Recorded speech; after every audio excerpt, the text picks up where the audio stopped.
Next reaction जो है वो ले रहे हैं अपने अम्ल और क्षार अभिक्रिया के रूप में ना। तो अम्ल क्षार अभिक्रिया कौन सी अभिक्रिया होगी जो कार्बनिक यौगिकों में देखने को मिलेगी? तो अपने जनरली ये कहते हैं कि एक ऐसी अभिक्रिया जिसमें अम्ल क्षार के साथ क्रिया करें और लवण और सरल अणु का निर्माण करें। सरल अणु के रूप में जनरली जल बनता है।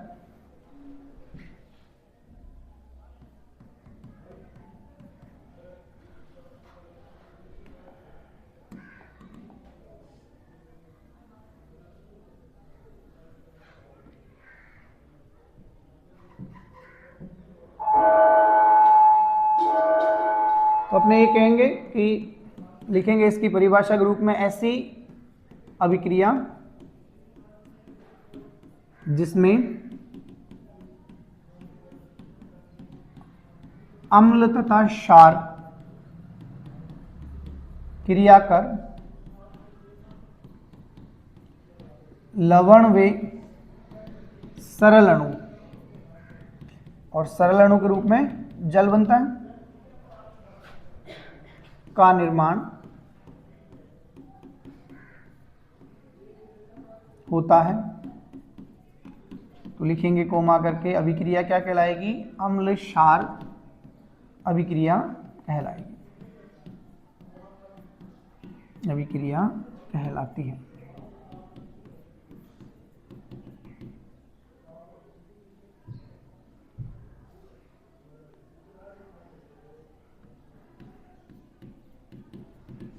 है ना। इसके उदाहरण के रूप में अगर अपने लिखें कि कुछ उदाहरण के रूप में लिख के पेश करें तो इसका एग्जाम्पल अपने कार्बनिक रसायन के रूप में एसिड के रूप में लिखते हैं अपने एक कार्बनिक अम्ल, और क्षार के रूप में अपने ले लेते हैं यहाँ पर सोडियम हाइड्रोक्साइड। जब एसिटिक अम्ल जिसको एथेनोइक अम्ल कह रहे हैं, IUPAC नाम इसका एथेनोइक एसिड है और सामान्य नामकरण के हिसाब से देखें तो एसिटिक अम्ल है। तो एसिटिक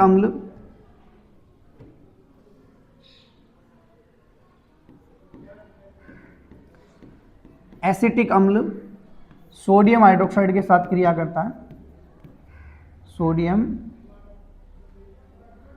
हाइड्रोक्साइड के साथ क्रिया करता है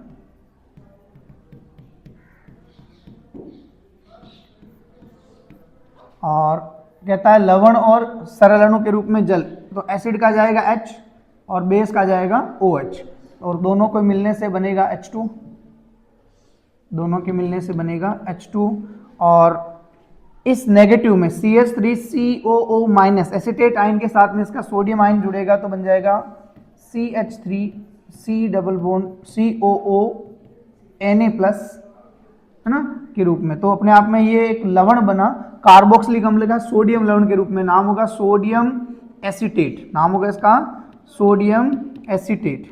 ठीक है, तो इस सोडियम एसीटेट को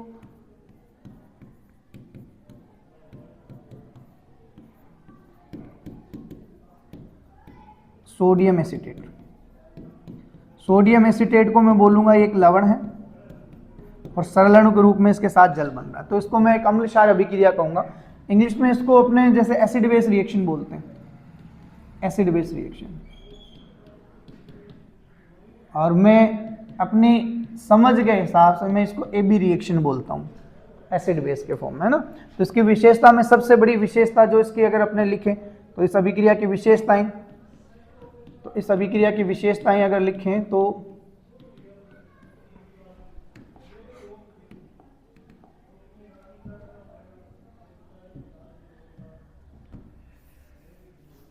फर्स्ट विशेषता लिखेंगे, इसमें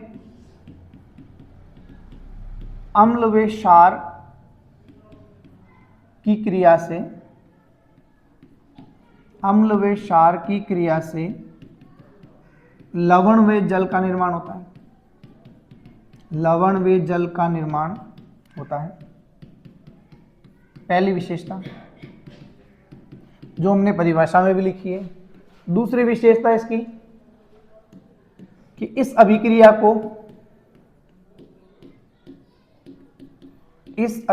को उदासीनीकरण अभिक्रिया कहते हैं, उदासीनीकरण अभिक्रिया कहते हैं। हम कोई कह दे कि भाई इसको उदासीनीकरण अभिक्रिया क्यों कहते हैं, न्यूट्रलाइजेशन रिएक्शन क्यों कहते हैं, तो इस अभिक्रिया में जो अम्ल है, अम्ल का स्वाद अगर मैं कह दूं खट्टा, और हाइड्रोक्साइड का मतलब क्षार, तो क्षार का स्वाद कड़वा। जब रिएक्शन आपस में होगी और लवण का निर्माण होगा तो अम्ल क्षार के कड़वेपन को उदासीन करेगा और क्षार अम्ल के खट्टेपन को उदासीन करेगा। तो लवण जो बनेगा उस लवण का जो स्वाद है वो न तो खट्टा होगा और न ही कड़वा होगा।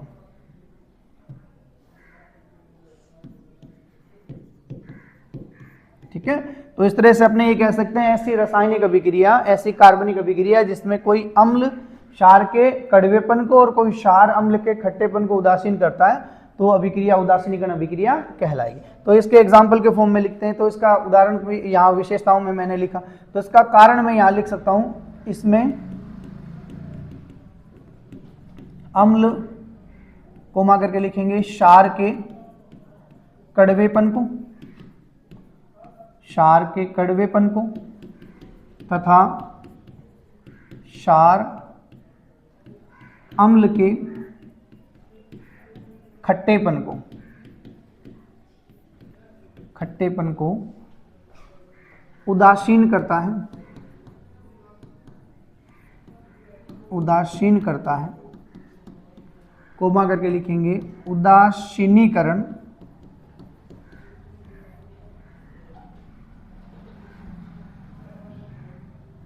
अतः अभिक्रिया उदासीनीकरण कहलाएगी।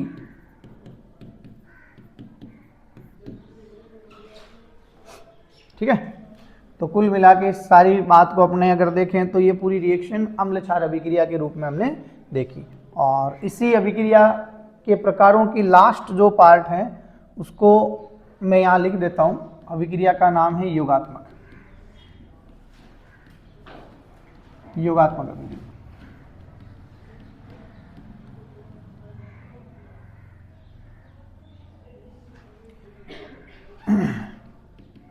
इंग्लिश में बोलते हैं एडिशन।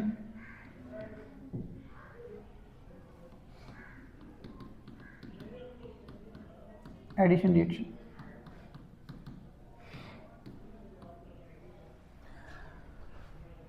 तो योगात्मक कहेंगे किसको, पहले तो इसका फंडा समझते हैं, है ना। तो योगात्मक अभिक्रिया के लिए अपने सिंपल और बेसिक बात, अगर कार्बनिक अभिक्रियाओं में कहें तो ऐसी अभिक्रिया, है ना, ऐसी अभिक्रिया जिसके अंदर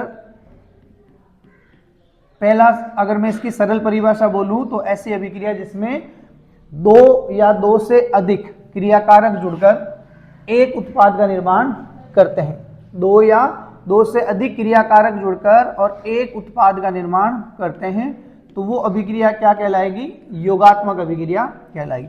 अब आपको कहीं ना कहीं ये याद आ रहा होगा कि ये तो 10वीं क्लास में भी हमने पढ़ा था, है ना। तो 10th क्लास में इसी को हमने किस नाम से जाना था, संयोजन के नाम से। किस नाम से जाना था, संयोजन के नाम से जाना था, है ना। तो यहां पर लिखेंगे कि पहली विशेषता कि यह अभिक्रिया संयोजन अभिक्रिया भी कहलाती है, संयोजन अभिक्रिया भी कहलाती है, संयोजन अभिक्रिया भी कहलाती है।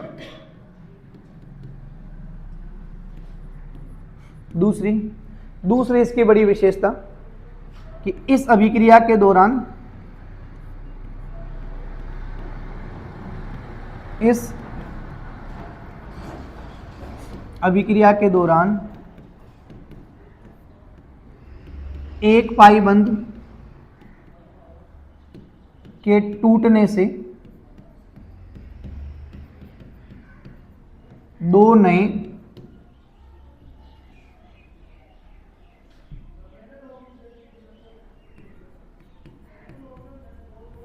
एक पाई बंध के टूटने से दो नए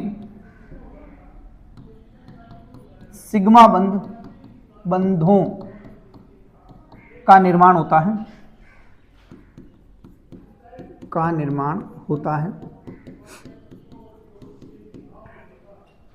ये इसकी बड़ी विशेषता। अगर मैं इसको कोडिफाई करूं तो ऑब्वियसली ये एक पाई बंध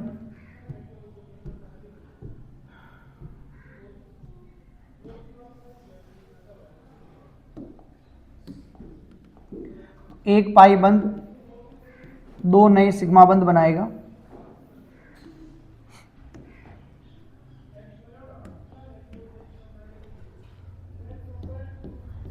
तीसरी इसकी विशेषता अगर लिखूं तो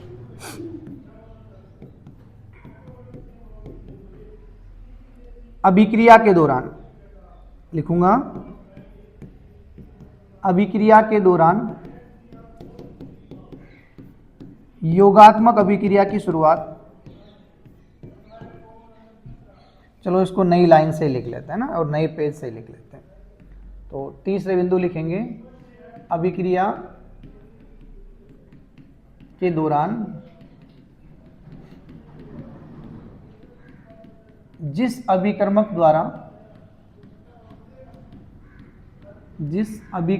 के द्वारा योगात्मक अभिक्रिया की शुरुआत होती है, योगात्मक अभिक्रिया की शुरुआत होती है,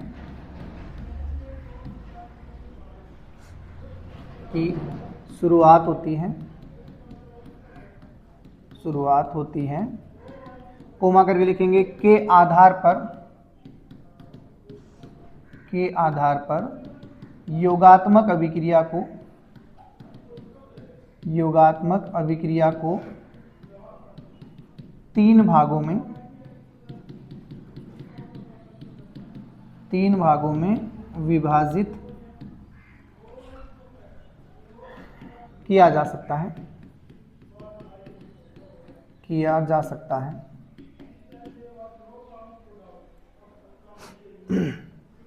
जैसे वो तीन भाग कौन कौन से हैं, तो उन तीनों भागों के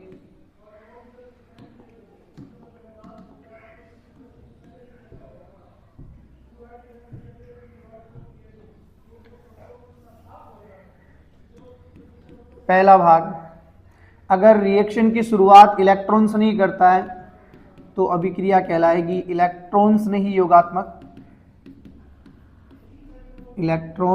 योगात्मक।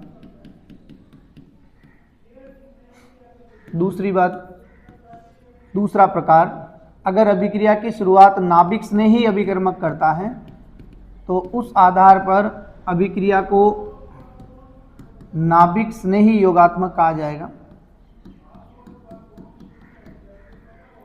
और इसी प्रकार तीसरा और आखिरी इसका भाग जो है कि अगर अभिक्रिया की शुरुआत मुक्त मूलक करता है तो अभिक्रिया मुक्त मूलक योगात्मक कहलाएगी,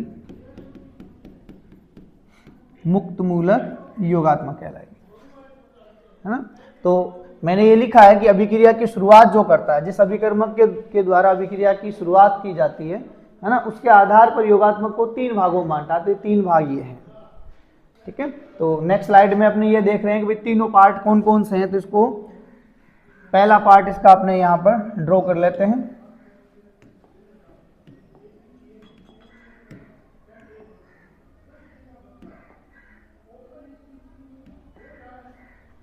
पहला पार्ट जो है इलेक्ट्रॉन स्नेही योगात्मक,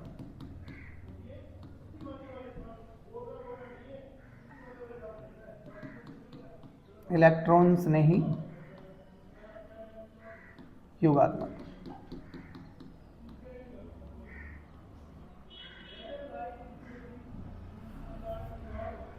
इलेक्ट्रॉन स्नेही योगात्मक किसे कहेंगे, है ना। तो इलेक्ट्रॉन स्नेही योगात्मक अपने जैसे जनरली कहेंगे कि ऐसी कोई अभिक्रिया जिसमें जैसे ए और बी जुड़ रहा है और बी के साथ ए के साथ जो बी जुड़ रहा है, अगर ये बी किस अवस्था में है, ये इलेक्ट्रॉन स्नेही के रूप में ए के साथ जुड़ रहा है, इलेक्ट्रॉन स्नेही के रूप में ए के साथ जुड़ रहा है, तो ऑब्वियसली ये अभिक्रिया जिसकी शुरुआत योगात्मक अभिक्रिया की शुरुआत किससे हो रही है, इलेक्ट्रॉन स्नेही अभिकर्मक से हो रही है, तो ये अभिक्रिया क्या कहलाएगी आपकी, इलेक्ट्रॉन स्नेही योगात्मक कहलाएगी, है ना। तो ऑब्वियसली इसको जो है वो अगर इसकी विशेषताएं मैं लिखूं कि इसकी विशेषताएं क्या होगी, पहले इसका उदाहरण देख लें इसी के साथ साथ, ताकि एग्जाम्पल थोड़ा क्लियर हो जाए, फिर इसके विशेषताएं उस एग्जाम्पल में से ही देख लें। तो पहला उदाहरण अगर मैं कहूं इलेक्ट्रॉन स्नेही योगात्मक का, एल्कीन, एल्कीन पर मैं हाइड्रोक्लोरिक एसिड HCl जोड़ रहा हूं और उत्प्रेरक यहां मैंने इस्तेमाल किया है निर्जल एल्यूमिनियम क्लोराइड, निर्जल एल्यूमिनियम क्लोराइड AlCl3, ठीक है। और बिल्कुल ले सकते हैं मेटल के फॉर्म में, है ना, लेकिन अगर ये ध्यान रखना है कि चलो वो एक अलग केस हो जाएगा, अगर देखें तो एक बार इसी को देखें हमने ना, तो डबल बॉन्ड की अगर मैं बात करूँ, डबल बॉन्ड में पाई बॉन्ड टूटेगा, जैसे अपने पीछे ही लिख रहे हैं कि इसकी विशेषताओं में हमने लिखा है कि सभी क्रिया के दौरान सेकंड विशेषता लिखी है कि एक पाई बॉन्ड टूटेगा, दो नए सिग्मा बॉन्ड बनेगा ना। तो ऑब्वियसली अगर इसमें इसी बात को मैं यहाँ कॉपी करूँ तो पाई बॉन्ड टूटेगा और पाई बॉन्ड की जगह क्या बनेंगे, दो नए सिग्मा बॉन्ड बनेंगे। अब दोनों सिग्मा बॉन्ड जो हैं, ये जो दो सिग्मा बॉन्ड बने, है ना, इस सिग्मा बॉन्ड में एक पर H और दूसरे पर Cl जुड़ेगा और जो उत्पाद बना वो CH3, CH2 और Cl के रूप में है। CH3 CH2 समूह जो एथिल है और उसके साथ क्लोराइड जुड़ा हुआ है, तो उत्पाद के रूप में जो बना वो एथिल क्लोराइड है, एथिल क्लोराइड है, ठीक है ना। और यहाँ पर जो अपने यूज कर रहे हैं ये एल्कीन है, दो कार्बन की एल्कीन है, तो ऑब्वियसली इसको मैं कहूंगा एथीन, इसको कहूंगा एथीन, ठीक है ना।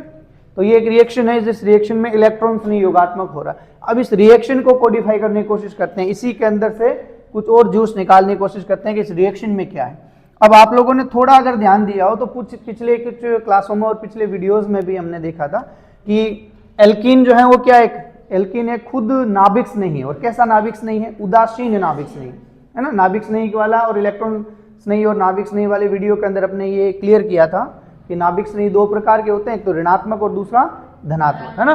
तो जो एक तरह से कह दूं उदासीन नाभिक स्नेही, उसके मैंने कुछ एग्जाम्पल लिखे थे एल्कीन के रूप में, एल्काइन के रूप में और बेंजीन के रूप में, ना। तो यहाँ पर जो एल्कीन है वो खुद एक जो है वो क्या है, नाभिक स्नेही है। तो नाभिक स्नेही अभिकर्मक के साथ में जुड़ने वाला समूह क्या होगा, ऑब्वियसली इलेक्ट्रॉन स्नेही होगा। तो उत्प्रेरक की उपस्थिति में उत्प्रेरक की उपस्थिति होगी तो बंध कैसे टूटेगा, विषमांश, और विषमांश अगर बंध टूटेगा तो ये किस में बदलेगा, H+ और Cl।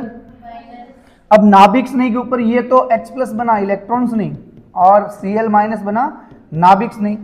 अब ऑब्वियसली इतना तो अपने समझ सकते हैं कि नाभिक स्नेही पर तो नाभिक स्नेही जुड़ेगा नहीं, तो नाभिक स्नेही जो एल्कीन है उसके ऊपर जुड़ेगा कौन, इलेक्ट्रॉन स्नेही। इसीलिए इस अभिक्रिया की शुरुआत कौन करता है, H+ करता है। इस अभिक्रिया की शुरुआत कौन करता है, H+ करता है, और H+ किस रूप में, इलेक्ट्रॉन स्नेही के रूप में है। और इलेक्ट्रॉन स्नेही अगर अभिक्रिया की शुरुआत करेगा तो उस अभिक्रिया को क्या क्या कहा जाएगा, इलेक्ट्रॉन स्नेही योगात्मक कहा जाएगा। अब इस रिएक्शन की विशेषताएं लिखना शुरू करते हैं ना, इस रिएक्शन की यहां से लिखते हैं कि ये जो रिएक्शन हमने लिखी है, इस रिएक्शन में अगर देखें तो इलेक्ट्रॉन स्नेही जो है डबल बॉन्ड पे जुड़ा है, और डबल बॉन्ड पे जुड़ के इसने इलेक्ट्रॉन स्नेही योगात्मक जो है वो कंप्लीट किया है। और ये जो उत्पाद बना, इस उत्पाद की अगर मैं विशेषता बताऊं तो ये उत्पाद बना किस नियम के अनुसार है, तो एक नियम है अपने, अगर कह दें योगात्मक अभिक्रियाएं जब कभी भी हो रही है ना, विशेषता अगर मैं कह दूं इलेक्ट्रॉन स्नेही योगात्मक जब कभी भी हो रही है तो एक नियम लागू होता है जिसका नाम है मार्कोनिकोफ नियम। क्या नाम है, तो यहाँ पर मार्कोनिकोफ नियम के अनुसार जो है वो योगात्मक अभिक्रिया होगी। अब मार्कोनिकोफ नियम है ना, वो मार्कोनिकोफ नियम कहता क्या है, तो मार्कोनिकोफ नियम कहता है कि डबल बॉन्ड पर जब कभी भी योग हो रहा हो और आपको इलेक्ट्रॉन स्नेही और नाभिक स्नेही को जोड़ना हो, जैसे इलेक्ट्रॉन स्नेही के रूप में H+ और नाभिक स्नेही के रूप में Cl- हो, है ना, इलेक्ट्रॉन स्नेही और नाभिक स्नेही को आपको जोड़ना हो, तो उस दौरान आपको ये ध्यान रखना है कि इलेक्ट्रॉन स्नेही हमेशा उस जगह जुड़ेगा जहां पर हाइड्रोजन की संख्या ज्यादा होगी, और नाभिक स्नेही हमेशा वहां जुड़ेगा जहां हाइड्रोजन की संख्या कम होगी। लेकिन अपने ये कह सकते हैं दुर्भाग्यवश इस केस के अंदर एल्कीन हमने ऐसे लिया जो सम्मित है ना, असम्मित एल्कीन नहीं है। जैसे अगर मैं कह दूं कि अगर ये एल्कीन अपने इस एग्जांपल में इस्तेमाल करते जिसमें डबल बॉन्ड से जुड़े हुए जो कार्बन है उन कार्बनों पर जो है वो जुड़े हुए समूह सेम नहीं है, जैसे अगर मैं इस एग्जाम्पल को वापस ड्रॉ करूं तो CH3C डबल बॉन्ड और H और H, इधर H और H है ना। इन दोनों एग्जाम्पल को एक साथ ड्रॉ करते हैं ताकि अच्छे से समझ में आए। एक ही एग्जाम्पल है और एक ही एग्जाम्पल है ना, दोनों को साथ में लिखते हैं। अगर मैं कह दूं कि ये वाला एग्जाम्पल जो हमने पीछे उदाहरण में लिखा है ये वाला, तो इसमें एथीन है, ये एथीन यहां पर मैंने लिख दी। और एथीन के अलावा मैंने जो एक एग्जाम्पल लिखा, मैंने यहां लिखा प्रोपीन, और प्रोपीन में 3 कार्बन लिए। अब डबल बॉन्ड से जुड़े हुए जो कार्बन है उनके ऊपर पहले वाले कार्बन नंबर 1 कार्बन के ऊपर तो 2 हाइड्रोजन जुड़े हुए हैं, जबकि नंबर 2 कार्बन के ऊपर जो है वो केवल एक ही हाइड्रोजन है और एक मैथिल समूह है। तो अपने ये कह सकते हैं कि कार्बन नंबर 1 और कार्बन नंबर 2 पर जुड़े हुए समूह समान नहीं है, और समान नहीं होने की स्थिति में ये एल्कीन कैसी कहलाएगी? असम्मित एल्कीन कहलाएगी। कैसी कहलाएगी? असम्मित एल्कीन जब कभी भी होता है तो फिर मार्कोनिकोफ रूल लागू होता है। मार्कोनिकोफ रूल ये कहता है कि भाई जब असम्मित एल्कीन पर इलेक्ट्रॉन्स नहीं और नाभिक्स नहीं जोड़ना हो, तो जिस कार्बन डबल बॉन्ड से जुड़े हुए जिस कार्बन परमाणु पर हाइड्रोजन की संख्या ज्यादा है उस पर इलेक्ट्रॉन्स नहीं जोड़ दो, और डबल बॉन्ड से जुड़े हुए जिस कार्बन पर हाइड्रोजन की संख्या कम है वहां पर नाभिक्स नहीं जोड़ दो। ठीक है ना। तो जनरली अपने ये असम्मित एल्कीन का केस है, जबकि यहाँ तो सम्मित एल्कीन है, तो अपने कहीं भी प्लस और कहीं माइनस जोड़ सकते, चाहे ई यहाँ जोड़ दो, यहाँ जोड़ दो, या ई यहाँ जोड़ दो, NU में यहाँ जोड़ दो, कोई फर्क नहीं पड़ेगा ना। तो इस केस के अंदर अपने ये लिख सकते हैं कि ये जो उत्पाद बना है ना, ये जो उत्पाद बना है कि यह अभिक्रिया मार्कोनिकोफ नियम अनुसार, मार्कोनिकोफ नियमानुसार संपन्न होती हैं, अतः बना उत्पाद मार्कोनिकोफ उत्पाद कहलाता है। बना उत्पाद मार्कोनिकोफ उत्पाद कहलाता है। मार्कोनिकोफ उत्पाद कहलाता है। अब बस इतना ध्यान रखना है कि मार्कोनिकोफ नियम, जैसा अभी मैंने पीछे बताया, मार्कोनिकोफ नियम लागू कब होगा? जब असम्मित एल्कीन होगी। क्या होगी? असम्मित एल्कीन होगी ना। तो इस केस में अपने पूरी तरह से नहीं कह सकते, ये मार्कोनिकोफ के बिना भी हो सकता है और मार्कोनिकोफ से भी हो सकता है ना। तो जनरली अगर मैं कह दूं मार्कोनिकोफ का, इसी का एग्जाम्पल मैं एक और लिख दूं कि CH3CH डबल बॉन्ड CH2, अगर इसके ऊपर मुझे हाइड्रोक्लोरिक एसिड जोड़ना हो, यही उत्प्रेरक हो, केस सेम है, ये वाला और ये वाला दोनों केस सेम है। बस फर्क इतना है कि इस केस में एल्कीन मैंने सम्मित ली है, यहां पर एल्कीन कैसी है? सम्मित एल्कीन है, और इसमें मार्कोनिकोफ की इतनी जरूरत नहीं, बिना मार्कोनिकोफ के भी अपने उत्पाद को बना सकते हैं, है ना। क्योंकि रेंडमली किसी पे भी इलेक्ट्रॉन्स नहीं और किसी पे भी नाभिक्स नहीं जोड़ोगे ना तो भी उत्पाद बन जाएगा जो अपने बनाना चाह रहे हैं।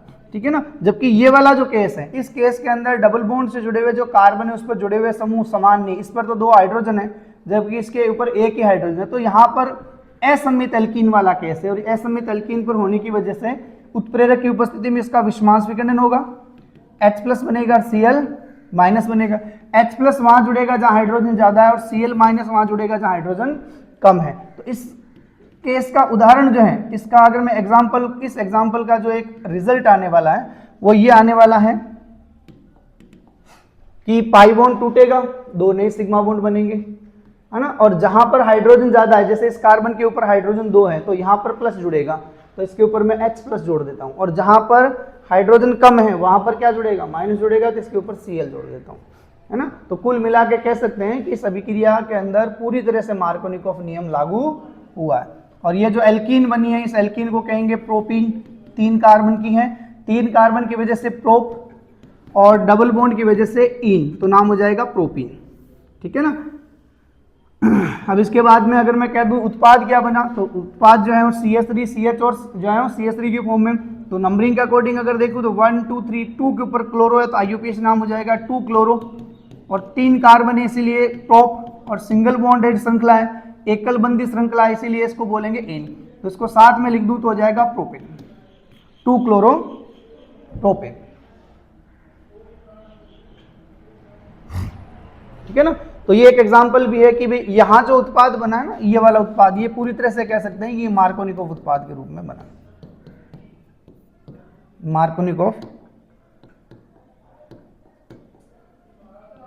मार्कोनिकोव उत्पाद, ठीक है ना। तो ये अपने सीधा सीधा ये कह सकते हैं कि इलेक्ट्रॉन से योगात्मक अभिक्रिया है।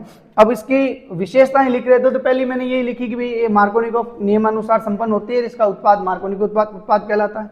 दूसरा बड़ा जो इसकी विशेषता, इस अभिक्रिया की बड़ी विशेषता है ना, कि ये अभिक्रिया जो इलेक्ट्रॉन से योगात्मक है वो दी किसके द्वारा जाती है, मतलब किसके द्वारा बताई जाती है। तो इसका पहला तो विशेषता ये है। सेकंड अगर मैं विशेषता इसकी लिखूं तो ये लिखेंगे कि यह अभिक्रिया एल्कीन तथा एल्काइनों की मुख्य विशेषता है, एल्कीन तथा एल्काइनों की मुख्य विशेषता है, मुख्य विशेषता है।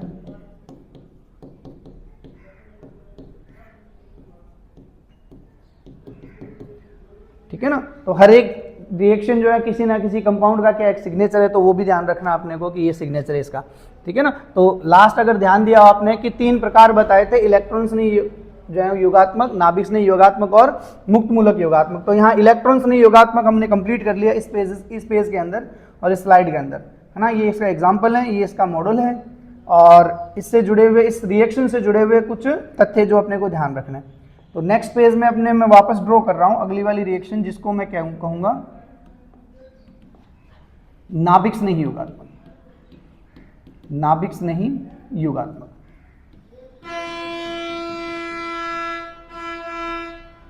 नाभिक नहीं योगात्मक। अब नाभिक नहीं योगात्मक किसे कहेंगे, जैसे मैं जनरली बार बार कहता आ रहा हूं कि एक 2 या 2 से ज्यादा क्रिया कारक है, एक उत्पाद बन रहा तो योगात्मक है। अब बी जो ए के साथ जुड़ रहा है वो किस रूप में जुड़े, अब की बार नाभिक स्नेही के रूप में जुड़े। अगर नाभिक स्नेही के रूप में अभिक्रिया में जुड़ रहा है तो ये जो उत्पाद बनेगा वो नाभिक स्नेही योगात्मक अभिक्रिया उत्पाद कहलाएगा ना। और साथ ही साथ में अगर मैं कह दूं कि ये तो इसका मॉडल हो गया कि सर इसकी इस अभिक्रिया की जो है वो कोई एक ऐसा एग्जाम्पल हो जिस एग्जाम्पल से इसको समझ सके, तो अपने उदाहरण के रूप में इस अभिक्रिया के अंदर लिखते हैं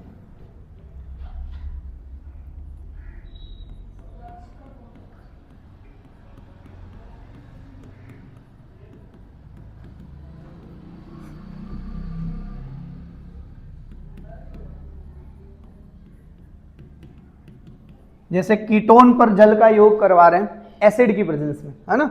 तो उस स्थिति में कहेंगे कि ऑक्सीजन और कार्बन के बीच में जो पाई बॉन्ड है वो पाई बॉन्ड टूटेगा, योग अभिक्रिया होगी और योग अभिक्रिया के दौरान जो है वो ये वाटर जो है वो वाटर टूटेगा किसमें, H+ और OH- में, है ना। और साथ ही साथ में कीटोन जो समूह है, कीटोन समूह में जो कार्बोनिल समूह है, उस कार्बोनिल समूह में ऑक्सीजन अधिक विद्युत होने की वजह से बंध के इलेक्ट्रॉन लेके जाएगा, ऑक्सीजन नेगेटिव हो जाएगा, कार्बन पॉजिटिव हो जाएगा।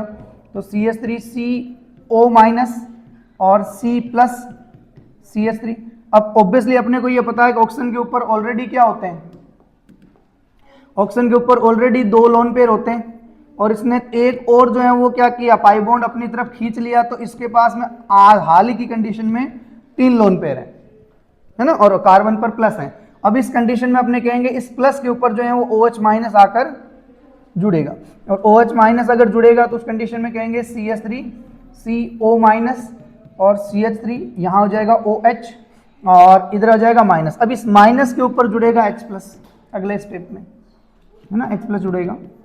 जैसे H+ जुड़ेगा तो CH3CO के ऊपर H और ऑलरेडी OH जुड़ा हुआ है और CH3। अब यहाँ पर जो एक तरह से कह सकते हैं एक ही कार्बन के ऊपर 2 OH जुड़े हुए हैं, है ना, तो उसको बोलेंगे डाईहाइड्रोक्सी, और एक ही कार्बन पे जुड़े हुए इसीलिए बोलेंगे जेम डाईहाइड्रोक्सी। इसको क्या बोलेंगे, जेम डाईहाइड्रोक्सी। वैसे ये अस्थायी यौगिक है ना, तो आगे रिएक्शन में पुनः पार्टिसिपेट करके वाटर को रिलीज कर देता है, लेकिन एक उदाहरण के रूप में अगर देखें तो जो है इस रिएक्शन को मैं यहां लिख सकता हूं।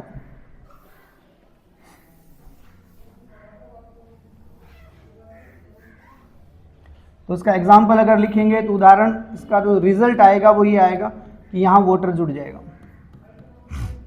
है ना। तो एक तरह से कहते हैं इसका उत्पाद बना जेम डाई हाइड्रोक्सी और ये कौन सी अभिक्रिया से बना? नाभिक स्नेही योगात्मक से बना। किससे बना बेटा? नाभिक स्नेही योगात्मक। अब इसका एक एग्जांपल मैं फर्दर एग्जांपल भी ले सकता हूँ कि इसी का ही कोई और एग्जांपल बताओ तो ये लो एल्डिहाइड है ना, कार्बोनिल समूह के एक तरफ हाइड्रोजन आ गया तो ये एल्डिहाइड बन गया। अब इस एल्डिहाइड के साथ में कौन जुड़ रहा है? एल्डिहाइड के साथ में जैसे मैं कोई हाइड्रोजन साइनाइड जैसा कोई केस ले लेते हैं,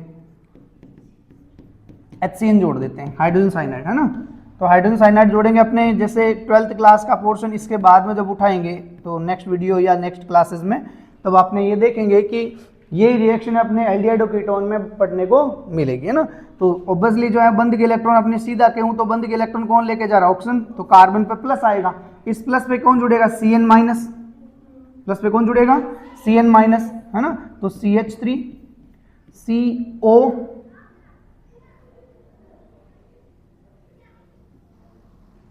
यहां लिख देते हैं, जेम डाई हाइड्रोक्सी यौगिक है ना। अब अगर मैं इसकी बात करूं तो जैसे ही साइनाइड जुड़ेगा तो इस कार्बन पर Cn जुड़ जाएगा, इस कार्बन पर Cn जुड़ जाएगा और ऑलरेडी इधर H जुड़ा हुआ, और ऑक्सीजन के ऊपर क्या आएगा? माइनस। इस माइनस पर जुड़ जाएगा H प्लस, ये जुड़ जाएगा OH। तो एक पाई बॉन्ड के टूटने से दो नए सिग्मा बॉन्ड बने, एक तो ये रहा और एक ये रहा,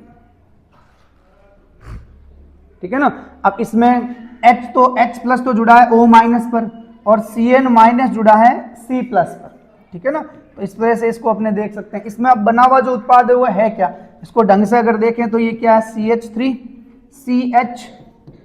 CH के साथ में जुड़ा हुआ Cn और बीच वाले कार्बन 2 नंबर कार्बन पे जुड़ा हुआ OH। अब इसका अगर IUPAC नाम लिखोगे है ना, तो कार्बन श्रृंखला, क्योंकि यहाँ पर साइनाइड क्रियात्मक समूह बन चुका है ना, तो नंबर 1, नंबर 2 और नंबर 3, नंबर 1, नंबर 2 और नंबर 3, 2 नंबर पे हाइड्रोक्सी जुड़ा हुआ है प्रतिस्थापी ग्रुप में। अब एल्कोहल, क्योंकि जब IUPAC पढ़ेंगे तो अपने को समझ में भी आ जाएगा कि एल्कोहल यहाँ पर मुख्य क्रियात्मक समूह के रूप में नहीं है, तो इसका पूर्व लगन काम आएगा। तो एल्कोहल का पूर्व लगन होता है हाइड्रोक्सी है ना। तो 2 हाइड्रोक्सी, 2 नंबर पर हाइड्रोक्सी जुड़ा हुआ, 3 कार्बन की श्रृंखला, इसलिए लिखूंगा प्रोप, सिंगल बॉन्ड है इसलिए एन, और साइनाइड जो है वो साइनाइड 1 नंबर पर है तो इसकी पोजीशन देने की जरूरत नहीं, सीधा लिखेंगे इसके लिए नाइट्राइल। इसकी पहचान क्या होती है? नाइट्राइल है ना। तो नाम इसका नाम हो जाएगा, क्या नाम हो जाएगा? 2 हाइड्रोक्सी प्रोपेन नाइट्राइल, ठीक है ना। इस अभिक्रिया के अंदर भी अपने देख सकते हैं कि पाई बॉन्ड टूटा, 2 नए सिग्मा बॉन्ड बने, और रिएक्शन की शुरुआत कौन कर रहा है? साइनाइड कर रहा है, नाभिक से नहीं कर रहा। तो ये अभिक्रिया क्या कहलाएगी? नाभिक से नहीं योगात्मक कहलाएगी। तो ये कुछ एग्जाम्पल है इसके। अब इसकी अगर मैं, जैसे हमेशा इसका सब रिएक्शनों का सिंबल बताते आ रहे हैं, तो इसका भी अगर मैं कह दूं तो इसको बोलूंगा न्यूक्लियोफिलिक, योगात्मक को बोलते हैं एडिशन। तो इसका अगर मैं शॉर्ट वर्जन बनाऊं तो एडिशन का A कैपिटल लिख देता हूं और न्यूक्लियोफिलिक का N जो है वो पैरों में छोटा लिखकर और कैपिटल लिख देता हूं, तो जाएगा AN। न्यूक्लियोफिलिक एडिशन को क्या लिखते हैं? AN। क्या बोलते हैं?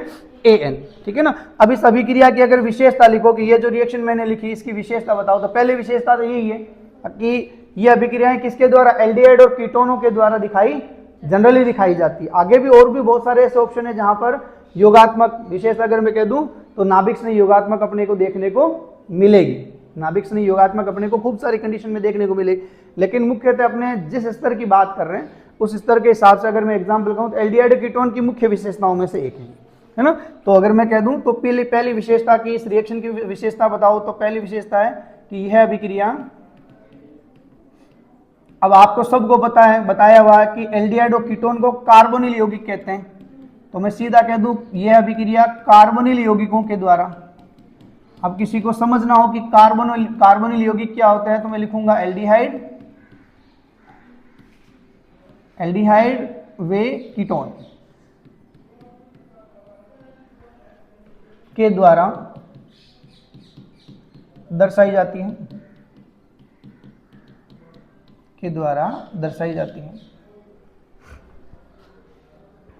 ठीक है ना।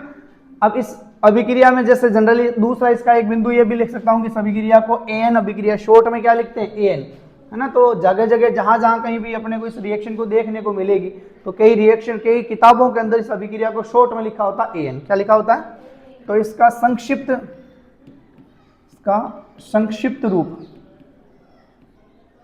रूप कह दूं, प्रतीक कह दूं तो वो है एन। ठीक है, तो ये सेकंड इसका पोर्शन है। और ध्यान अगर दिया हो, मैं वापस एक बार रिपीट कर दूं, जो क्लासरूम के बच्चे स्लाइड से जो है नोट्स वापस बाद में देख के बना लेना। और मैं कोशिश करूंगा कि ये स्लाइड जो है वो वापस कल जैसे मैंने आपको कहा पेन ड्राइव में लेके आपके ग्रुप में छोड़ देंगे, है ना। एक बार ध्यान दें वापस कि जैसे 2 पार्ट हमने कंप्लीट कर लिए, तीसरा पार्ट बचा वो है मुक्त मूलक योगात्मक। तो मुक्त मूलक योगात्मक आखिरी इसका पड़ाव अपना है, उस पर चलते हैं। यहां तक हो गया अपने, तो आखिरी पड़ाव है जिसको अपने ले रहे हैं मुक्त मूलक योगात्मक। अब मुक्त मूलक योगात्मक कहाँ है?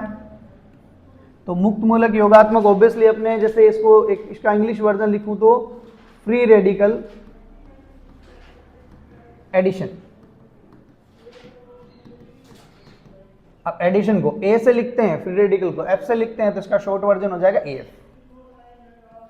ठीक है ना। तो मुक्त मूलक योगात्मक क्या होती है, वो जैसे जनरली सब बाकी सारे केसेस में मैं बता पाया वैसे ही यहां पर देख लें कि ए के साथ बी जुड़ेगा और बी किस फॉर्म में होगा, मुक्त मूलक के रूप में होगा, है ना। तो यहां लिखूंगा ऐसी कोई योगात्मक अभिक्रिया जिसमें योगात्मक अभिक्रिया की शुरुआत कौन करता है, मुक्त मूलक करता है। कौन करता है? मुक्त मूलक करता है ना। तो वो अभिक्रिया का जो उत्पाद बनेगा वो उत्पाद क्या कहलाएगा, मुक्त मूलक योगात्मक उत्पाद कहलाएगा। ठीक है। अब अपने को थोड़ा दिमाग लगाने की जरूरत है सबको यहाँ, कि क्योंकि मैं साफ साफ यहाँ कह रहा हूँ कि अभिक्रिया मुक्त मूलक योगात्मक कहलाती है। क्या कहलाती है? मुक्त मूलक योगात्मक कहलाती है। तो ये कहने की जरूरत नहीं है कि अगर अभिक्रिया में मुक्त मूलक भाग ले रहा है ना, तो ऑब्वियसली ये अभिक्रिया जो है वो या तो सूर्य के प्रकाश की उपस्थिति में रिएक्शन शुरू होगी, उपस्थिति में पूरी होगी, या कह दूं मुक्त मूलक जनक की उपस्थिति में पूरी होगी, है ना। या फिर कह दूं कि जो मुक्त मूलक जनक के खूब सारे मैंने एग्जाम्पल बताए हैं, जैसे मैंने पेरोक्साइड बताया, AIBN बताया, है ना। तो जनरली अगर मैं कह दूं कि आपके स्तर के हिसाब से कक्षा 11 और कक्षा 12 की किताबों में मुक्त मूलक जनक के रूप में पेरोक्साइड देखने को मिलता है, या सूरज का प्रकाश देखने को मिलता है। तो सूर्य का प्रकाश, ये रिएक्शनें जो है ना, जनरली सूर्य का प्रकाश या पेरोक्साइड की उपस्थिति में कंप्लीट होने वाली है। ठीक है ना। अब इस रिएक्शन का आप कह दे कि सब इस रिएक्शन का एक उदाहरण बताओ, है ना, तो आप लोगों को मैं ये कहूंगा कि ये रिएक्शन आप लोगों ने पढ़ी होगी।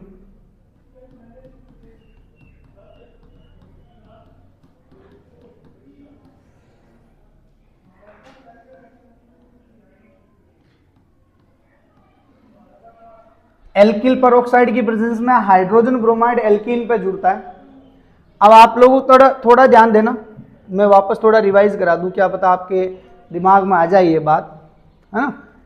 तो यहां पर जो योगात्मक मैं करा रहा हूं, है ना, तो डबल बॉन्ड पे HCl जोड़ रहे हैं और उत्प्रेरक की उपस्थिति में तो ऑब्वियसली जो है वो मार्कोनिकोव उत्पाद बन रहा है। और मार्कोनिकोव जो है वो जैसे बार बार रिपीट कर रहा हूं, वहां ये कहता है कि इलेक्ट्रॉन्स नहीं वहां जुड़ेगा जहां डबल बॉन्डेड कार्बन पे हाइड्रोजन ज्यादा है, नाभिक्स नहीं वहां जुड़ेगा जहां डबल बॉन्डेड कार्बन पे हाइड्रोजन कम है, वो वाला कॉन्सेप्ट है ना।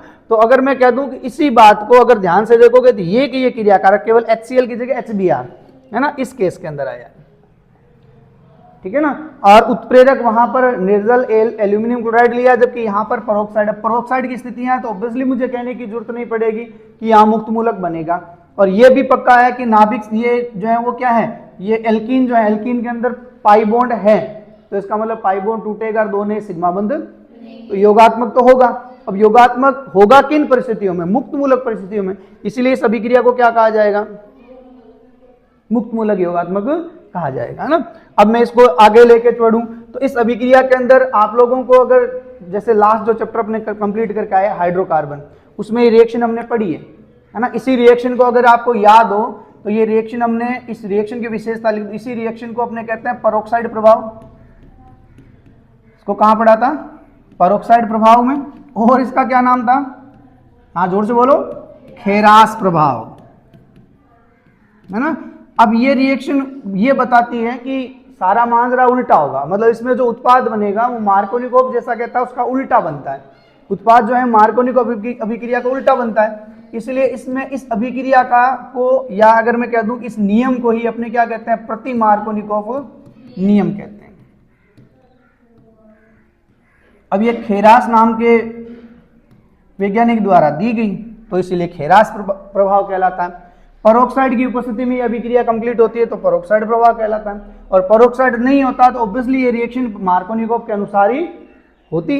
तो इसका मतलब ये सारा मांजरा किया करा है किसका, ये सारा पाप किया हुआ परोक्साइड का। किसका किया हुआ है, परोक्साइड। अगर परोक्साइड नहीं होगा तो उत्पाद ऑब्वियसली मार्कोनिकोव के अनुसार ही बनेगा। अब ये कह रहा है कि उल्टा बनेगा। उल्टा का मतलब अब जो है वो हाइड्रोजन वहां जुड़ेगा जहां पर क्या है, डबल बॉन्डेड कार्बन पे H कम है, और Br वहां जुड़ेगा जहां पर डबल बॉन्डेड कार्बन पे H ज्यादा है ना। तो इस स्थिति के हिसाब से अगर मैं कह दूं CH3 CH और CH2, अब मैं कह दूं पाई बॉन्ड टूटा और दो नए सिग्मा बॉन्ड, तो ये लो दो नए सिग्मा बॉन्ड, तो H वहां जुड़ा जहां पर हाइड्रोजन कम है और Br वहां जुड़ा जहां हाइड्रोजन ज्यादा है, ठीक है ना। तो ये उत्पाद बना। आप लोग अगर ध्यान दोगे तो पीछे वाले एग्जाम्पल के अंदर मैंने जो बताया था इसमें उत्पाद जो बना वो बना है 2 क्लोरो, है ना, और जबकि यहां अगर देखोगे तो जो उत्पाद बना है वो बना है 1 ब्रोमो, है ना। तो यहाँ उत्पाद इसका नाम क्या होगा, चेनी हो जाएगी 3 कार्बन की, 1 2 3 2 के ऊपर 1 पर ब्रोमो, तो 1 ब्रोमो 3 कार्बन की तो प्रोपेन, तो हो जाएगा 1 ब्रोमो प्रोपेन, 1 ब्रोमो प्रोपेन, ठीक है। तो ये एक एग्जाम्पल है जिसके थ्रू अपने मुक्त मूलक योगात्मक को समझ सकते हैं। इसकी विशेषता के अंदर अगर मैं कहूं तो ध्यान देना, इससे ऐसा उत्पाद बनाया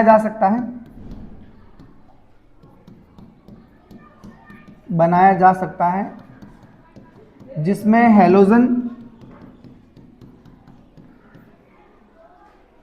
कार्बन नंबर 1 पर जुड़ा हो, C1 पर जुड़ा हो।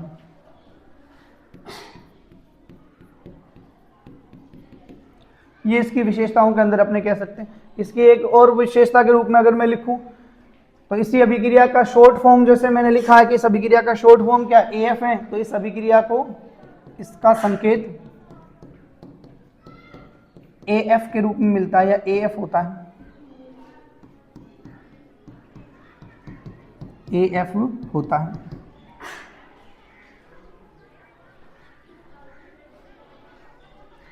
देखो बिल्ली के काटने से रास्ता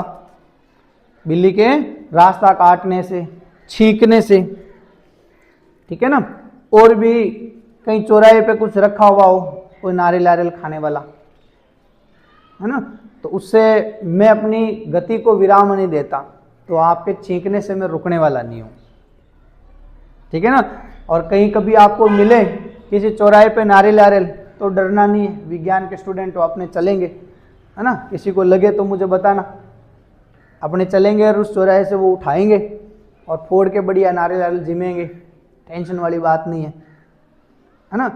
विज्ञान ने ही इस धरती पर सब कुछ दिया है ना।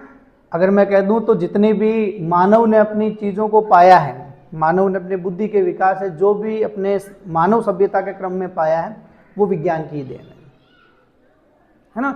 तो अगर आपको मैं एक छोटी सी बात इसी वीडियो के अंदर मैं कह दूं या आपकी क्लासरूम में कह दूं, शायद आपको जानकारी में है या नहीं है कि द्वितीय विश्व युद्ध जब खत्म हो रहा था और उसके खत्म होने के बाद में 2 बड़ी शक्तियों का उभार हुआ था, है ना, जिनमें से एक शक्ति अमेरिका के रूप में और दूसरी शक्ति रशिया के रूप में विश्व के सामने खड़ी थी, ठीक है ना। और जो देश उस द्वितीय विश्व युद्ध के अंदर तबाह हो चुके थे, लाइक जर्मनी, है ना, तो उनके जितने भी उस पूरी जर्मनी अगर मैं कह दूं तो तबाह हो गई थी। तबाह होने के बाद में वहां पर लोगों के रहने के लिए घर नहीं थे, बिल्डिंगें मकान सब ध्वस्त हो चुके थे, है ना। तो वहां पर जर्मनी की एक ऐसी भीड़ रह गई थी, अगर मैं कह दूं तो जर्मनी की एक ऐसी भीड़ रह गई थी जिसमें वहाँ के लोगों के पास में न तो खाने को दाने थे और न पहनने को कपड़े थे, नंगे फकीरों की तरह लोग इधर उधर घूम रहे थे, ठीक है ना। उस टाइम अमेरिका और रशिया के बीच में एक बड़ा जो है वो मानसिक युद्ध चला, मेंटल जो है वो बैटल चला। उन्होंने उस जगह जर्मनी से ऐसे लोगों को हायर किया, क्योंकि वहाँ के लोगों को रहने के लिए जगह चाहिए थी, खाने को भोजन चाहिए था, तो ऐसे लोगों को वहाँ से उठाया जो बुद्धिमान थे, लाइक वहाँ के वैज्ञानिक, साइंटिस्ट, है ना, वहाँ के शिक्षाविद जैसे ऑथर्स वगैरह जो किताबें लिख सकते हैं, या मैकेनिक जो हैं, या इंजीनियर्स जो हैं, या डॉक्टर्स जो हैं, तो जो अच्छे प्रोफेशनल्स हैं उनको उन्होंने उठाया। कुछ ले गए अमेरिका वाले, कुछ ले गए रशिया वाले, जिनके जो हाथ आए वो वहाँ ले गए। उन्होंने अपने वहाँ की नागरिकता दी उनको, ठीक है ना, और उस नागरिकता के देने के बाद में उन लोगों को अच्छा भोजन और रहने सहने की व्यवस्था भी दी। और आगे जाके आप लोग अगर ध्यान दोगे तो उस क्रम में ही रशिया ने और अमेरिका ने उन लोगों की हेल्प लेकर और अपने कुछ लोग और उन जो वहाँ से जर्मनी से उठाए हुए जो अच्छे दिमाग थे उनकी सहायता लेकर और विज्ञान के तर्ज पर चलकर और आगे अमेरिका और रशिया दोनों जो है अंतरिक्ष तक पहुँचे थे, है ना। तो आज तक इस धरती पर जो कुछ हुआ है, जो कुछ बना है, मनुष्य ने अपनी मानव सभ्यता के विकास में जो कुछ बनाया है वो सिर्फ और सिर्फ विज्ञान की देन से बना है ना। तो मुझे यहाँ कहने की कोई जो है वो हिचकिचाहट नहीं होगी कि अगर मैं ये कहूँ कि जय जवान जय किसान, और तीसरा जो नारा जैसे मैं कहता हूँ जय विज्ञान, है ना, तो अपने जय विज्ञान भी हमेशा साथ साथ बोले। और मैं कहता हूँ कि जय विज्ञान अगर बोलते हैं वो भी भारत में, है ना, तो कहीं ना कहीं जो है वो एपीजे अब्दुल कलाम साहब को अपने भूल नहीं सकते, है ना। तो एपीजे अब्दुल कलाम साहब जैसे लोग बहुत कम इस धरती पर आते हैं। अपने भारत के पूर्व राष्ट्रपति, महान वैज्ञानिक, जिन्होंने अगर मैं कह दूं तो ग्रेट बुद्धा जैसे जो है वो अपने आप में ऐसी जो है वो परमाणु शक्तियों का निर्माण भी किया, है ना। उन परमाणु शक्तियों के माध्यम से उन बमों को बनाकर, और हमने इंदिरा गांधी जो अपने पूर्व स्वर्गीय इंदिरा गांधी जी जो पूर्व अपने प्रधानमंत्री थे, उनके कार्यकाल में जो है वो एक परीक्षण हुआ, टेस्ट हुआ। उसके बाद में आगे चलकर हमने जो है वो इसी क्रम में जो है वो फलोदी के अंदर जो है वो टेस्ट किया। उस टेस्ट में हम जो है वो पूरी दुनिया को चकमा देकर, और एपीजे अब्दुल कलाम साहब ने अपनी बुद्धि का लोहा जो है लोगों के सामने, पूरे विश्व के सामने बनाया। यहाँ तक कि अमेरिका जैसे बड़े देश देखते रह गए और भारत परमाणु शक्ति के रूप में उभर के आ गया। तो मैं सैल्यूट करता हूँ उस जो है वो भारत के महान सपूत को, जिन्होंने हमें इतनी बड़ी उपलब्धि जो है वो दी, है ना। जय जवान जय किसान, जय विज्ञान, जय संविधान, जय भीम, नमो बुद्धाय। Thank you.